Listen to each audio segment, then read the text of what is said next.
I never thought betrayal would feel like a knife twisting slowly, but that day at the cafe proved me wrong.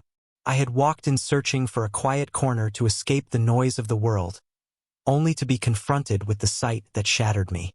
She was there, the woman I trusted with my life, leaning in too close to another man.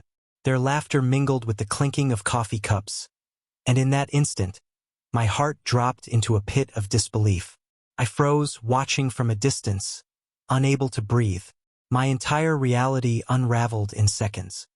Life before that day was ordinary, but sometimes ordinary hides the cracks we refuse to see. I had built what I thought was a stable life. A steady job, a modest home, and a marriage that looked strong from the outside. To friends and colleagues, we were the picture of a couple who had figured it out. The smiles at gatherings, the casual touches, the rehearsed stories of shared adventures. I believed it too. Every morning began with the same rhythm. I left for work early, often catching her still asleep, her face peaceful against the pillow.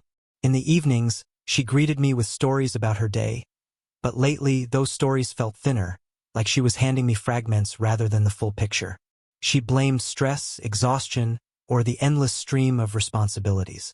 I nodded, comforting her, never questioning the gaps in her narrative. I thought love meant trust, and trust meant not prying. But looking back, I wonder if that blind trust was my downfall. There had been moments, her sudden need to stay out late, her new wardrobe choices she brushed off as just for herself, and the subtle way she guarded her phone. I dismissed them all, convincing myself I was imagining things. After all, love is supposed to believe the best, isn't it? Our marriage had weathered its share of storms. Financial struggles, job losses, the grief of losing a parent. Through it all, I stood by her, believing we were stronger together. But in hindsight, I realized that sometimes storms don't destroy a relationship outright.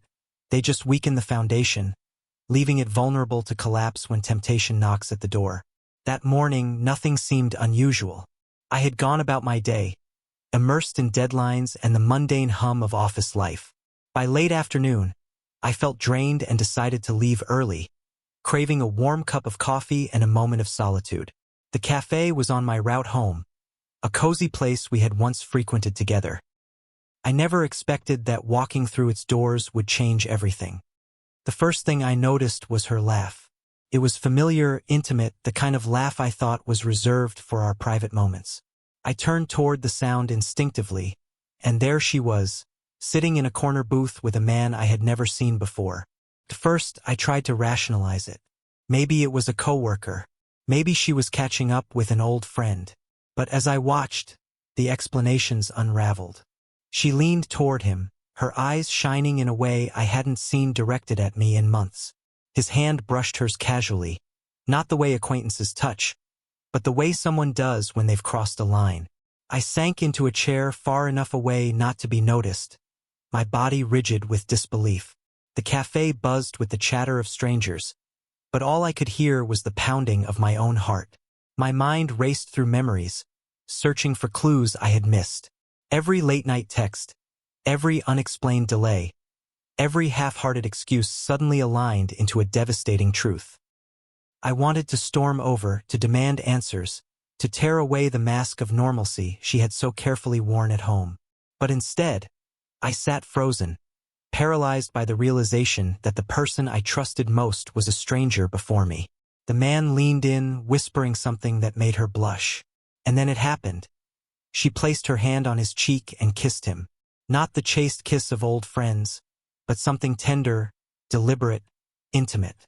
It was in that moment my heart sank to its lowest depths, shattering into pieces I wasn't sure could ever be put back together. Time slowed. I thought about the nights I stayed late at work to provide for us, the sacrifices I made, the dreams we once planned together. All of it felt like a cruel joke. She had been slipping away from me, and I hadn't even noticed. My mind spiraled in a storm of rage, grief, and numbness all at once.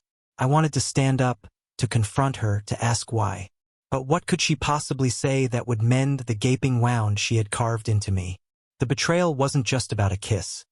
It was about every lie she told with a smile, every moment of intimacy we shared while her heart was drifting elsewhere. I felt the weight of humiliation, knowing that while I sat in quiet ignorance, she had already moved on in her heart. The cafe, once a place of comfort, now became the stage where my illusions crumbled.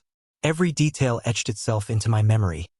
The aroma of roasted coffee, the scrape of chairs on the wooden floor, the faint melody of a song playing in the background. These ordinary things were now forever stained with the image of her betrayal. Finally, I couldn't take it any longer. I stood and left, my legs unsteady beneath me, my chest hollow. The walk home was a blur, the city's noise muffled by the roar of my thoughts. Anger told me to despise her. Sorrow urged me to grieve, and somewhere deep down, love whispered foolishly, begging for an explanation. But explanations can't undo betrayal. They only decorate the wound with words. That night, lying awake in the bed we once shared, I realized the true depth of her betrayal. It wasn't just that she had kissed another man. It was that she had taken from me something priceless, trust. And once broken, trust is nearly impossible to restore. In the weeks that followed, silence became my companion. She tried to act as though nothing had changed, weaving her daily stories as if the cafe never happened. But I couldn't unsee it. I couldn't unfeel the dagger of betrayal. Eventually, I confronted her, not in anger, but in a calm that surprised even me. She stumbled through excuses, half-truths, and apologies that rang hollow. Maybe she regretted getting caught, or maybe she regretted breaking me. Either way, something inside me had shifted forever. Betrayal is not just about losing someone you love. It's about losing the version of yourself that believed in them. It's about questioning your own judgment, your own worth, your ability to ever trust again. I realized that healing wasn't about waiting for her to change or for answers that might never come. Healing was about reclaiming my strength, about understanding that sometimes the greatest act of love is letting go of someone who never valued you. And so I walked away not because it was easy, but because staying would have been a slow death of the soul. To anyone who has ever faced betrayal, remember this: your worth is not diminished by someone else's disloyalty. You are more than their weakness, more than their lies. The question remains: when trust shatters, can it ever truly be rebuilt? Or is betrayal the point of no return?